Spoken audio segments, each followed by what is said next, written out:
just found out a new definition of courage.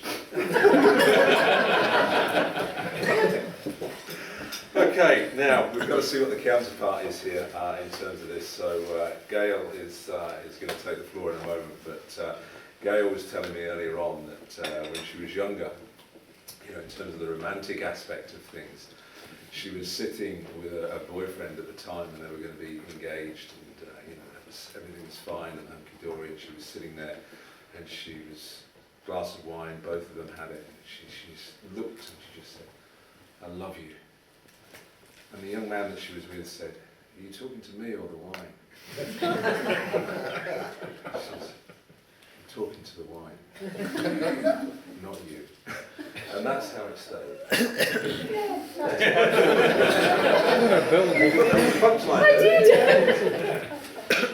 There was, but I've changed my mind. No. Gail, please, take the floor for us. To reply Pen in hand. It's been noted. Mr. Chairman, President Mary, Rotarians, ladies and gentlemen, it's my great honour this evening to propose the toast to our laddies. Yes, Sean, it is an honour, and indeed dangerous for you, and many more of you husbands and partners that are out in the midst tonight.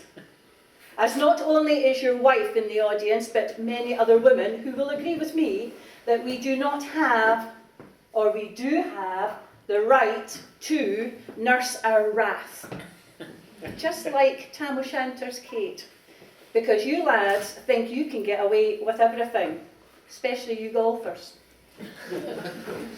Mr. Robert Burns, eldest son of William Burness and Agnes Brune, born in Alloway on the 25th of January 1759, little did they know what they had produced, and little did they know that he would produce more than a football team's worth of grandchildren for them.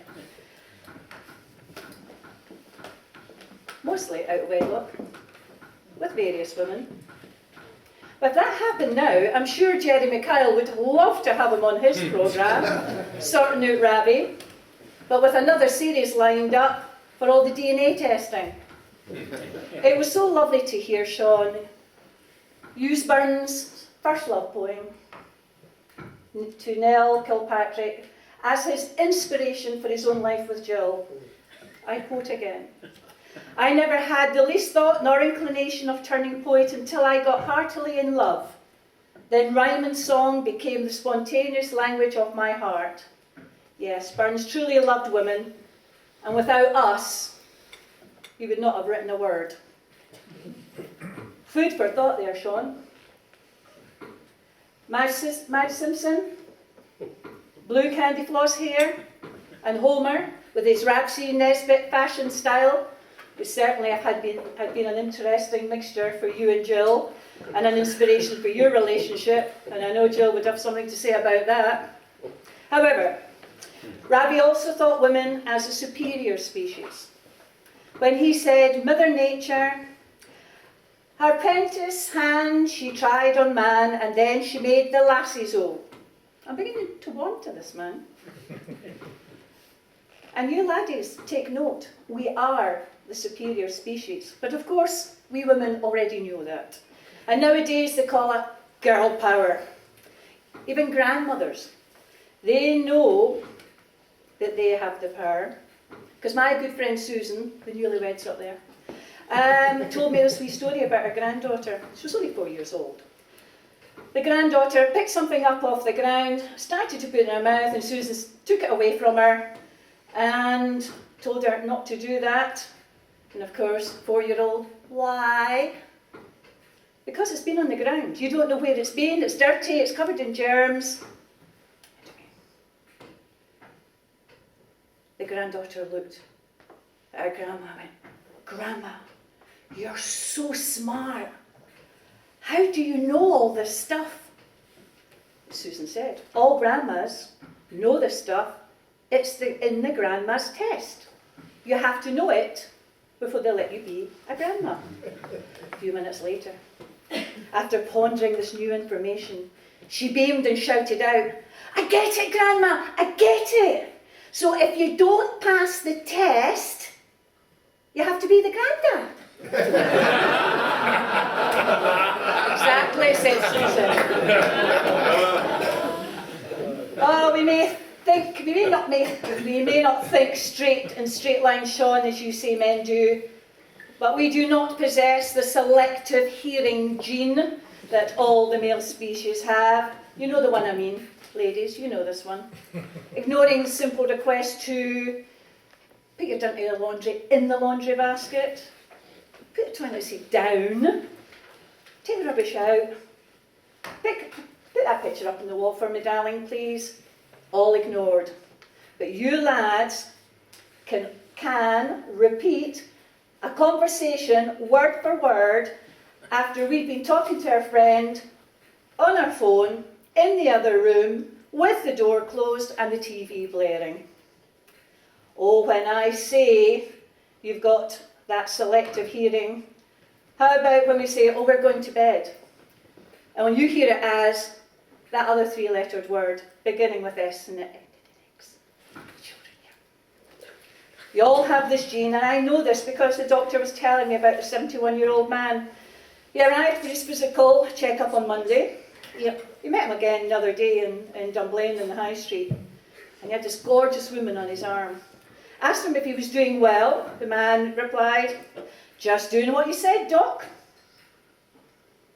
I've got a hot mama and be cheerful. The doctor looked at him. He says, well, I didn't actually say that. I said, you've got a heart murmur, be careful. Selective hearing, lads. Only you hear what you want to hear. Most of us here tonight are at the stage in our life when we enjoy going out to dinner, especially to a friend's house. This was the case when an older couple, your dinner party, there you go, Rod, and another couple met at their house, and I've missed a page here. Oh yes, here we go. And the woman went into the kitchen, came back, and the two gentlemen were just sitting talking. Well, I said to her, oh, last night we went to a new restaurant. It was really great. I'd highly recommend it. The other man says, what's the name of that restaurant? First man looked at him, thought about it, and he went, what's the name of that flower you give to someone that you love? You know, that one that's coloured red and it's got thorns. Oh, do you mean rose? Yeah, that's the one, replied the man. Then he turned towards the kitchen and yelled, Rose, what was the name of that restaurant we went to last night? Yes, lads, where would you be without us lassies to remember every name, every date and every special occasion? But Sean, you said that beautiful word beginning with S. Shopping. But a better one would have been shoes. Do you know why us ladies have so many pairs of shoes, lads? Because it doesn't matter what size our clothes get over the years, and the must-have, very expensive outfits that are now being chucked out, our shoes always stay the same size. And so we hold on to those. You talk about being flexible.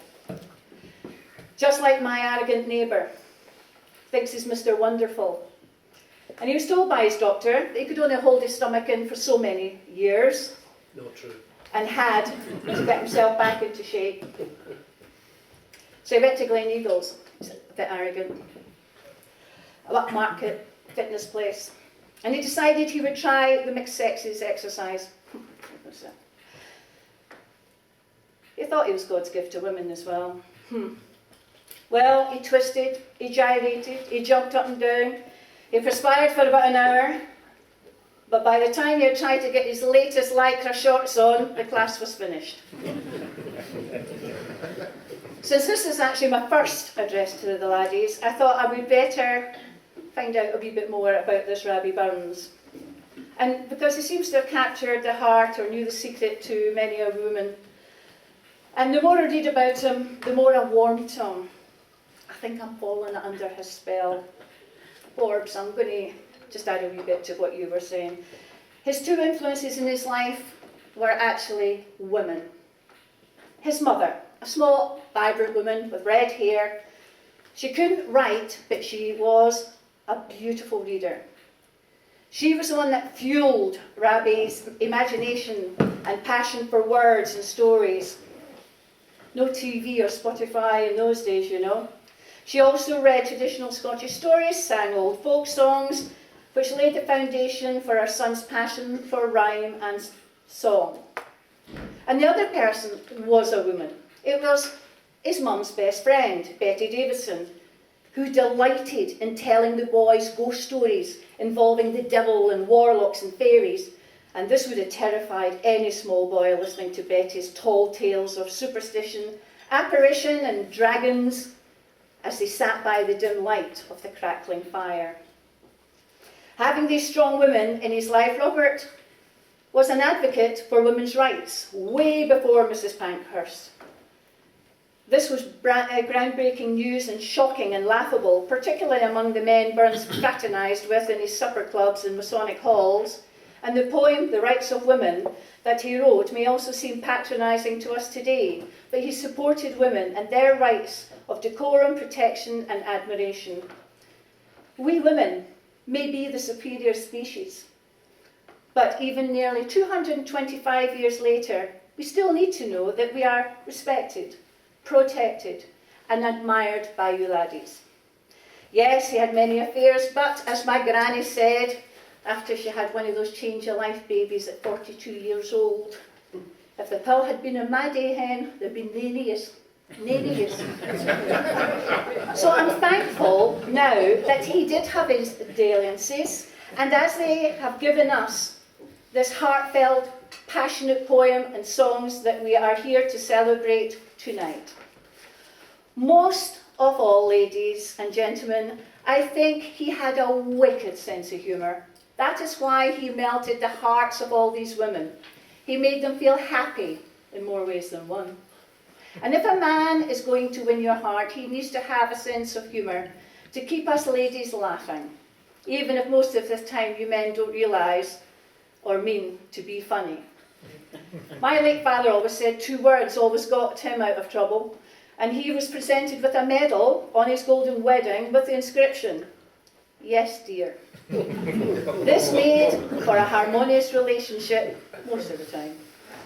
We may not always appreciate your strange ways or your thinking in straight lines, but deep down, we know we can't live with you or without you in our lives. Remember, laddies, you don't stop laughing because you grow old. You grow old because you stop laughing. Ladies and gentlemen, I hope we have all had a good laugh and a giggle tonight, and that you feel 10 years younger. Therefore, ladies, please be upstanding and join me in a toast to our laddies. Hey. Our laddies.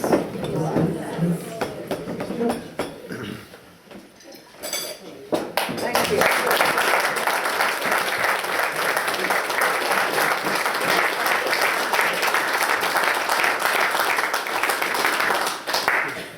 On phrase books to say yes dear now.